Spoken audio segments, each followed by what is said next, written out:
मी जितूभाई Khan, MIM इन्कलाब party Maharashtra प्रदेश अध्यक्ष। आज दिनांक 13 मे रोजी परभणी जिल्हा तालुका पूर्णा नगर परिषदच्या समोर आमच्या पक्षाने आंदोलन उभारलं आहे।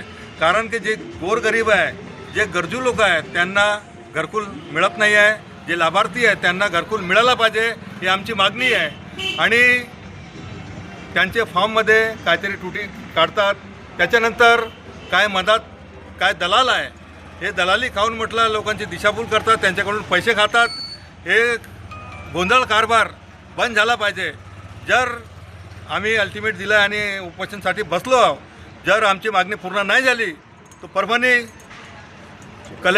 जिल्हाधिकारी साहेब कलेक्टर ऑफिसच्या समोर आमचा पक्ष मोठं आंदोलन उभारल्याशिवाय राहणार नाही, याची आम्ही ग्वाही देतो आणि लवकरच लवकर याची आम्ही तयारीत लागतो। सर्वांना नमस्कार, जय भीम, आदाब।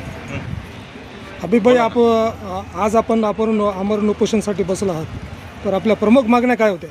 प्रमुख मागणी अपनी ये आहे की जे घरकुलला लागणारी रिव्हिजन आहे ही खरी आहे का खोटी आहे, याची रजिस्टरमध्ये नोंद आहे किंवा नाही याची चौकशी करण्यात यावी।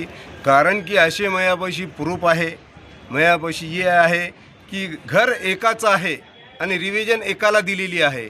याची सखोल चौकशी करून जो दोषी कर्मचारी आहे, दोषी अधिकारी आहे, याच्यावर फौजदारी गुन्हा दाखल करण्यात यावा।